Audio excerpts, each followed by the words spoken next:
김현승 시인의 가을에는 기도하게 하소서라는 시가 있습니다. 그래서 많이들 활용하죠. 목회자들도 가을 되면 무엇 하시겠습니까? 기도하기 정말 좋은 때니까 기도하자라는 이제 그런 마음으로 그 시를 인용할 때가 있는데 이렇게 되어 있어요. 시가 낙엽들이 지는 때를 기다려 내게 주신 겸허한 모국으로 나를 채우소서. 그래서 가을에는 기도하게 하소서. 그리고 또 가을에는 사랑하게 하소서. 이렇게 이제 되어 있는데요. 시원한 바람이 아침 저녁으로 좀 불지 않습니까? 낮에는 좀 덥지만 아직은. 그래서 이 가을에 우리가 기도하는 일, 또 하나님 말씀을 사모하는 일, 이런 일들을 좀 많이 했으면 좋겠다라는 생각이 듭니다. 우리가 하는 기도, 하나님께 달라고 구하는 기도잖아요. 오늘 함께 찬양했지만 전능하신 아버지께서 능치 못하실 일이 없다 하면서 우리가 기도하게 되는데, 근데 그렇게 기도할 때 내 개인적인 어떤 이슈나 주제들을 가지고 기도하면서 우리는 이 기도가 과연 하나님께 영광이 되는가라는 질문을 던지게 된다라는 거죠. 그래서 우리가 하는 기도가 어떤 의미가 있을까? 그래서 오늘 제목에 보면 하나님께 영광, 또 우리의 기쁨, 이런 얘기를 좀 다루고 싶은데, 한때 어떤 목사님이 이런 이야기 해주신 적 있어요. 연애를 하는데 갑자기 여자친구, 지금의 아내 되신 분한테서 연락이 왔다라는 거예요. 기도를 부탁한다고 전화 연락이 온 거예요. 그래서 그 당시에 이제 핸드폰도 없을 때인데 전화가 왔다고 하는 겁니다. 전화가. 무슨 일이 있냐, 어디 아픈 것 아니냐 했더니 여자친구의 이야기가 지금 헤어샵에 있는데 파마를 하려고 하는데 펌을 하려고 하는데 잘 되도록 기도를 좀 부탁한다. 그래서 여러분, 이런 기도가 가능할까요?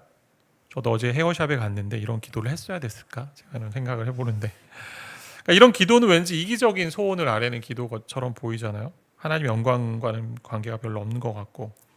그래서 이런 질문, 이런 고민을 좀 해결하기 위해서 우리가 생각해 봐야 되는 게 있는데, 존 파이퍼 목사님 이런 얘기하세요. 우리가 기쁨을 추구하는 것과 하나님 영광이 하나다라는 거. 그러니까 우리가 기쁨을 추구하는 것, 그리고 하나님께 영광이 되는 것이 하나로 연결되어 있다라는 거예요. 요한복음 14장 13절 14절 말씀이 하나님의 영광을 추구하는 일인이라고 이제 오늘 기도를 이야기하잖아요. 다시 한번 보시면 13절 14절, 너희가 내 이름으로 무엇을 구하든지 내가 행하리니 이는 아버지로 하여금 아들로 말미암아 영광을 받으시게 하려 함이라. 자, 무슨 제목이든 예수 그리스도의 내 이름으로 구하든지 나는 행한다. 그래서 이로 인해서 아버지로 하여금 아들로 말미암아 영광을 받으시게 하려 한다. 그래서 내 이름으로 무엇이든지 구하면 내가 행한다.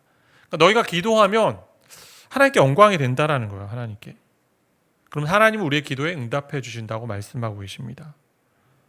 요한복음 13장부터 17장까지 그 가운데 있는 말씀인데 14장과 16장이, 그 안에는 예수님께서 특별하게 제자들과 함께 하시면서 하시는 여러 말씀들이 있습니다. 여러 행동들도 있고 세족식도 있고 최후의 만찬도 있고, 무엇보다 자신의 죽음을 앞두시고 권면하시면서 보혜사 성령이 임하실 것이라는 얘기도 하고, 그럼 17장에서 제자들을 위한 기도까지 하시는데요. 그러는 가운데 이런 얘기하는 거죠. 너희가 이전까지는 예수의 이름으로, 나의 이름으로 기도하지 않았는데 이제 내 이름으로, 주님의 이름으로, 나의 이름으로 기도하게 될 것이다. 그때 어떻게 해요? 내 이름으로 기도하면 내가 반드시 행하는데 이로 말미암아 아버지께 영광이 될 것이다 라는 거예요. 우리가 기도하면 주님 행하십니다. 근데 어떤 일이 벌어져요? 이것이 바로 하나님께 영광이 된다라는 거예요. 어떻게 우리가 기도할 때 하나님께 영광이 될까요? 왜 우리가 기도하는데 하나님께 영광이 될까요? 세상에 많은 사람들도 나름 저마다의 신을 부르고 도움을 요청할 때가 있잖아요. 갑작스러운 어려움이 생기면 다 불러본다는 거죠. 산에 있는 신이든 아니면 알라 신이든 아니면 때론 부처든 하나님이든 다 불러온다는 거. 누군가 있으면 좀 이 상황을 좀 알고 도와달라라고 얘기한다라는 거죠. 왜 도움을 요청합니까? 내 힘으로 할 수 없으니까, 인간의 힘으로 할 수 없으니까, 인간의 한계를 이제 맞닥뜨리기 때문에 그렇게 기도하고 구하는 거죠. 근데 우리는 하나님께 그리스도를 통해 우리 힘으로 할 수 없는 일들을 해달라고 간구하는 것입니다. 요한복음 15장에 있는 것처럼 나는 포도나무에 너희는 가지라고 얘기하잖아요.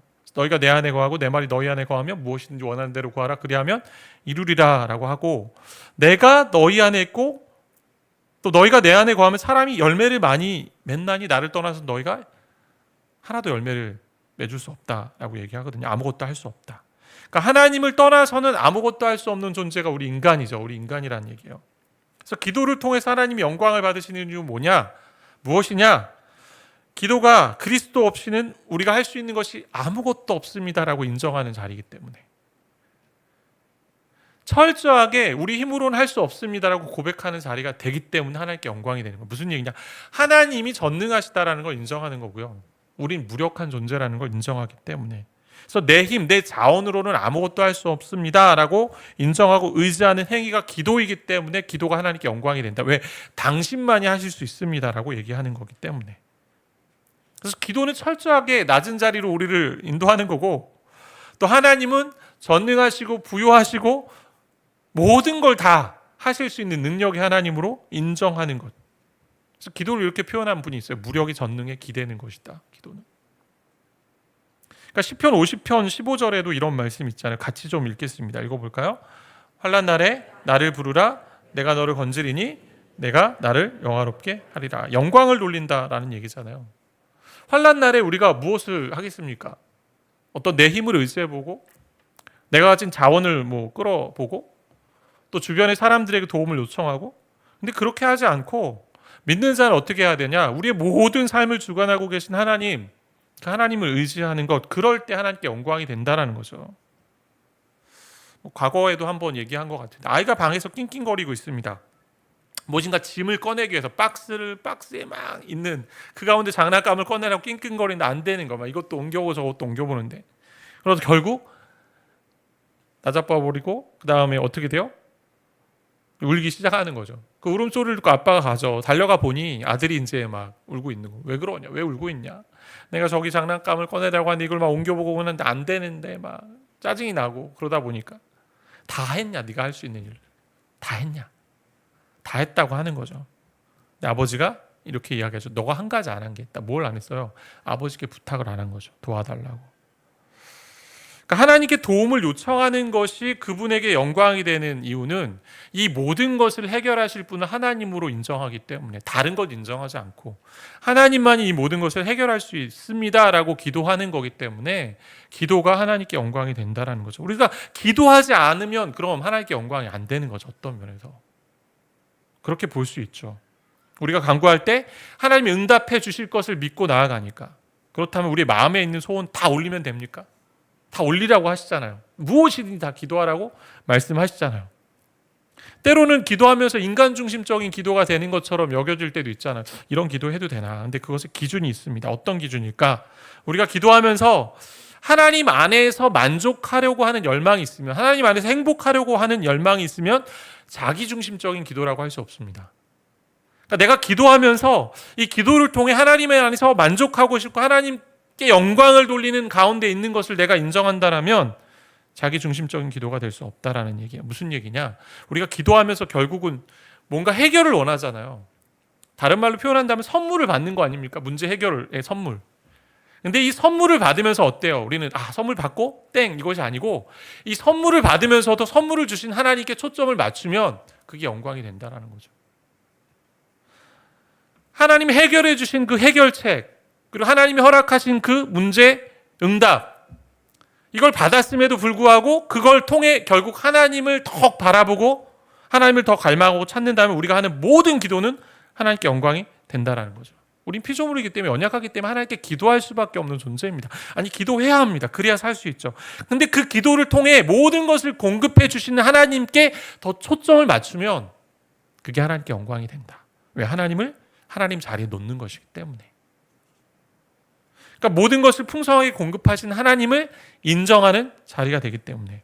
그래서 우리가 구하는 자녀의 어떤 문제를 놓고 기도하고, 진학을 놓고 기도하고, 때로는 취업을, 결혼을, 때로는 우리 육신의 부분, 질병, 또 직장, 가정, 이런 모든 것들에 관한 기도도 하나님이 허락하시는 열매들이 있고 분명히 주시는 그런 해결들이 있고 응답이 있습니다. 근데 그 응답 해결을 통해서 누구를 더 갈망하면? 하나님을 더 갈망하면, 그리고 하나님을 하나님 위에 올려놓으면, 하나님의 자리에 올려놓으면 그것이 영광이 된다라는 거죠.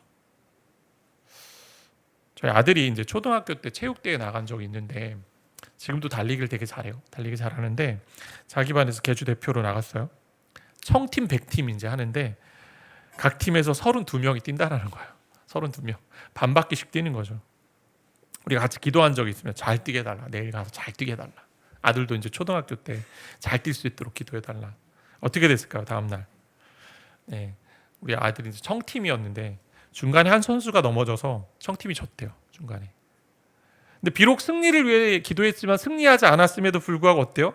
뛸 힘을 주신 하나님 기억하면서 우리는 하나님께 감사하고 영광을 돌리는 거죠. 그렇게 뛸 수 있도록 하나님이 해주셨다. 인간은 자기가 섬김을 받을 때 높은 위치, 영광스러운 위치에 있다고 여깁니다. 근데 하나님은 어떠신 줄 아세요? 섬길 때 영광의 위치. 그러니까 인간을 섬김으로써 그분은 영화롭게 되시는 분입니다. 인간을 섬김으로써. 그게 세상의 신과 같지 않은 모습이죠. 세상의 신은 어때요? 인간을 만들어 놓고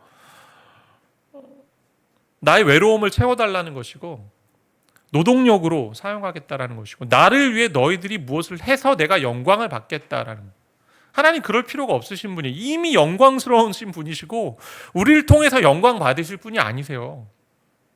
우리를 섬김으로써 그분은 영광을 받으시고 나를 하나님으로 인정하는구나. 그것 자체가 영광이 되는 거죠. 그러니까 공급자로서 역할을 할 때 하나님이 영광을 받으십니다. 또 하나의 기준이 있다면 어떤 기준이냐? 야고보서 4장 3절에 이런 말씀 있잖아요. 같이 좀 읽어볼까요? 야고보서 4장 3절 구하여도 받지 못함은 정욕으로 쓰려고 잘못 구하기 때문이다. 그러니까 내 기도가 진짜 자기중심적인 기도인 것은 내가 기도하면서 압니다. 벌써 이거 기도 좀 하나님 너무 내 중심적인 기도 아닌가. 그러니까 하나님께 영광을 돌리는 기도가 아니라는 것을 이미 기도하면서 알게 돼요. 정욕으로 구하는 기도, 나의 욕심으로만 구하는 기도. 하나님, 저만 좀 잘 살고 싶습니다. 예를 들어 우리가 그런 기도겠죠. 어떻게 보면 일하지 않으면서 일확천금을 바라는 기도는 하나님께 영광이 되는 기도가 안 되겠죠. 성경 원리에도 맞지 않는 기도고. 그렇다면 우리는 어떻게 해야 되냐? 하나님을 좀 바라봐야 되잖아요. 시편 123편 2절에 이런 말씀이 있는데 상전의 손을 바라보는 종들의 눈같이 여주인의 손을 바라보는 여종의 눈같이 여호와 우리 하나님을 바라보며 우리에게 은혜 베풀어 주시기를 기다리나이다. 자주 기도할 때 이제 인용하고 또 자주 기도할 때 보게 되는 말씀이에요. 하나님이 그렇게 해주시는 분이고 하나님이 공급하심으로 영화롭게 되시고 영광을 받으시는 분이라면 우리가 해야 될 자세는 정말 종처럼 주인의 손을 바라보는 종처럼 하나님 오늘도 은혜를 베풀어 주십시오. 내가 은혜를 기다립니다. 라고 기도하는 그것이 하나님을 영화롭게 하는 시작이 된다라는 것입니다. 이게 우리의 기도가 하나님께 영광이 된 그럼 우리의 기도가 우리의 기쁨이 되는 일도 있죠. 오늘 요한복음 16장 22절 24절에 있는 말씀 보시면 거기에 이런 말씀이죠. 지금까지는 너희가 내 이름으로 아무것도 구하지 아니하였으나 구하라 그리하면 받으리니 너희 기쁨이 충만하리라. 구하면 받아요. 받으면 어때요? 응답받는 우리에게 어떤 일이 벌어져요? 기쁨이 있죠. 내가 기도했는데 응답이 있습니다. 최근에도 그런 일들이 좀 있었어요. 우리가 기도하신 분들 함께 우리가 좀 여러 가지 기도를 가지고 순자님들과 기도했던 것들이 있는데 응답이 있는 일들이 있어요. 기쁨이 있죠. 하나님이 선물로 주셨으니 내가 간구한 것, 우리가 기도한 것에 대해서 응답해 주셨다. 그런 기쁨이 있습니다. 신앙인의 삶에서 기도가 없다면 기쁨도 없을 거예요. 기도를 통해 하나님이 일하심을 경험하니 기쁨이 있는 거죠. 근데 본문을 잘 살펴보면 16장을 잘 살펴보면 당연히 그런 응답의 기쁨도 있지만 또 다른 기쁨이 있음을 알게 됩니다. 이것도 앞에 있는 것 같고 같은 맥락을 가지고 있는데 자신의 죽음을 예고하시면서 예수 그리스도와 헤어짐이 슬픔이고 근심이 될 것인데 근심하지 말고 슬퍼하지 말라고 하십니다. 왜? 곧 만나게 될 거니까. 교제가 있으니까. 더 충만한 기쁨의 자리를 뭐라고 얘기하냐? 교제라고 얘기하세요. 우리가 하나님께 기도합니다. 하나님 이런 부분들 들어주십시오. 응답해 주십시오. 얘기하는데 결국 응답해 주셔서 기쁨이 있는데 더 큰 기쁨은 뭐냐? 하나님을 만나는 기쁨. 하나님과 교제하는 기쁨. 그 기쁨이 충만하다라고 얘기해요. 그래서 하나님이 주시는 최고의 기쁨은 뭐냐? 교제의 기쁨입니다. 하나님과 함께하는 교제의 기쁨. 그래서 기도 자체가 예수님과 교제의 중추신경이다라는 그런 말을 할 수 있어요. 기도가 충만한 기쁨을 주는 이유는 기도를 통해 하나님이 응답해 주시기 때문이기도 하지만 눈에 보이는 하나님을 마치 눈에 보이는 분처럼 내가 대화하고 교제할 수 있는 기쁨이 있기에, 그래서 기도의 응답이 그분과의 교제보다 더 클 수 없다. 결국 아까 얘기한 것, 하나님께 영광이 되는 이유는 하나님을 더욱 갈망하고 하나님을 바라보기 때문에, 그리고 이 기도를 통해서 내게 응답이 되는 이유는 기도에서 하나님이 주시는 열매들이 있고 응답의 결과들이 있기 때문이기도 하지만, 결국 기도를 통해 더 큰 응답인 우리 주님을 만나는, 주님과 하는 교제가 있기 때문에 그것이 우리의 기쁨의 능력이 된다라고 되어 있어요. 그러면 오늘 요한복음 15장 7절 8절의 말씀 보면 이런 말씀입니다. 너희가 내 안에 거하고 내 말이 너희 안에 거하면 무엇이든지 원하는 대로 구하라. 그리하면 이루리라. 너희가 열매를 많이 맺으면 내 아버지께서 영광을 받으실 것이다. 기도하면 응답이 있어요. 열매가 있어요. 하나님과 교제하는 기쁨 가운데 누려지는 그 열매가 어떤 열매냐? 오늘 15장에 보시면 16절 17절 말씀 우리 같이 좀 읽겠습니다. 함께 읽겠습니다. 너희가 나를 택한 것이 아니요 내가 너희를 택하여 세웠나니 이는 너희로 가서 열매를 맺게 하고 또 너희 열매가 항상 있게 하여 내 이름으로 아버지께 무엇을 구하든지 받게 하려 함이라. 내가 이것을 너에게 명하는 너희로 서로 사랑하게 하려 함이라. 열매. 하나님 기도의 응답, 교제함으로 열매를 주시는데 그 열매가 뭐라고 되어 있어요? 서로 사랑하는 사명을 이루는 열매다라고 얘기합니다. 그러니까 우리에게 기도가 유익이 되고 기쁨이 되는 이유는 단순히 내가 가지고 있는 어떤 문제가 해결되고 또 기도의 제목에 응답이 있을 뿐만 아니라 그 기도로 말미암아 열매가 주어지는데 그 열매 중에 가장 큰 열매, 서로 사랑함으로 연합하는 사명들을 이루어가는 열매가 우리 가운데 있기에, 그래서 기도가 기쁨이 되고 유익이 된다. 하나님과 교제합니다. 그리고 하나님이 우리가 서로를 사랑할 수 있도록 사랑의 관계로 만들어 가신다는, 그러기에 기도가 정말 큰 능력을 이루어 준다. 열매로. 과거 이제 사역하면서 한 권사님의 이제 어머니 소천할 때 발인 예배가 있었는데, 그 권사님이 참 그런 신선한 그런 그 장례식에 전혀 볼 수 없었던, 제가 이제까지 했던 장례식에 볼 수 없었던 그런 아이디어를 내서 어머니를 추억하고 기억하는 일들을 하셨는데, 영상을 만드셨어요. 그분이 사진 영상들하고 뭐 글들을 좀 중간에 쓰셨는데, 그 어머니와 함께 했던 사진들을 시간 순서로 보여주면서 가족들 안에 아름다운 이야기들을 이제 해놓고, 마지막에 이제 어머니와 그 권사님이 나눴던 그 대화들을 이제 하나씩 이렇게 얘기해 놨는데, 그 중에 이제 권사님이 어머니께 이렇게 물어요. 엄마 인생에서 가장 행복했던 때가 언제예요? 물어요. 엄마 인생에서 가장 행복했던 때가. 엄마가 이렇게 얘기한다는 거죠. 언제냐면 너희 아버지가 아파서 누워 있을 때 아버지 필요한 음식 한다고 이것저것 요리하고 섬겼을 때가 가장 행복했어. 이렇게 얘기하는 거죠. 어머니가. 엄마한테 이렇게 얘기하는 거예요. 이 권사님. 엄마 그게 왜 즐거웠던 행복한 이야기야. 고생했던 이야기지. 그게 왜 행복이야. 어머니 얘기가, 왜냐하면 몸을 써서 다른 사람의 생명을 살렸으니 그게 행복이지. 그러니까 무슨 얘기냐? 우리가 정말 기쁨이 되는 거는 사랑을 통해서 서로 사랑의 관계를 만들어가고 사랑을 통해서 누군가를 유익하게 하는 게 기쁨이 된다. 그러니까 하나님은 기도를 통해 단순히 우리가 가지고 있는 어떤 문제가 해결되고 뛰어넘게 되고 선물로 주어지는 것, 그것만이 정말 중요한 열매라고 얘기하지 않고 더 큰 열매, 나와 교제하는데 그 교제함으로 열매가 나타나는데 서로 사랑하고 다른 사람을 유익하게 하고 섬기는 일들을 할 때 참된 기쁨이 있다라고 얘기하는 거죠. 그렇다면 우리의 기도가 어떻게 바뀌어야 됩니까? 오늘 기도가. 하나님을 의지하는 것 자체가 하나님께 영광이 되기 때문에 모든 순간, 모든 상황에 하나님을 의지하는 기도의 자리 나아가야겠죠. 그러면서 하나님 응답해 주실 때 어떤 일을 해야 돼요? 받은 응답보다 이 응답을 해주신 하나님께 더 초점을 맞추고 하나님 계속 내가 종처럼 상전의 손이 어디로 갈지 바라보며 은혜를 구하는 자리로 가야 되는 일들.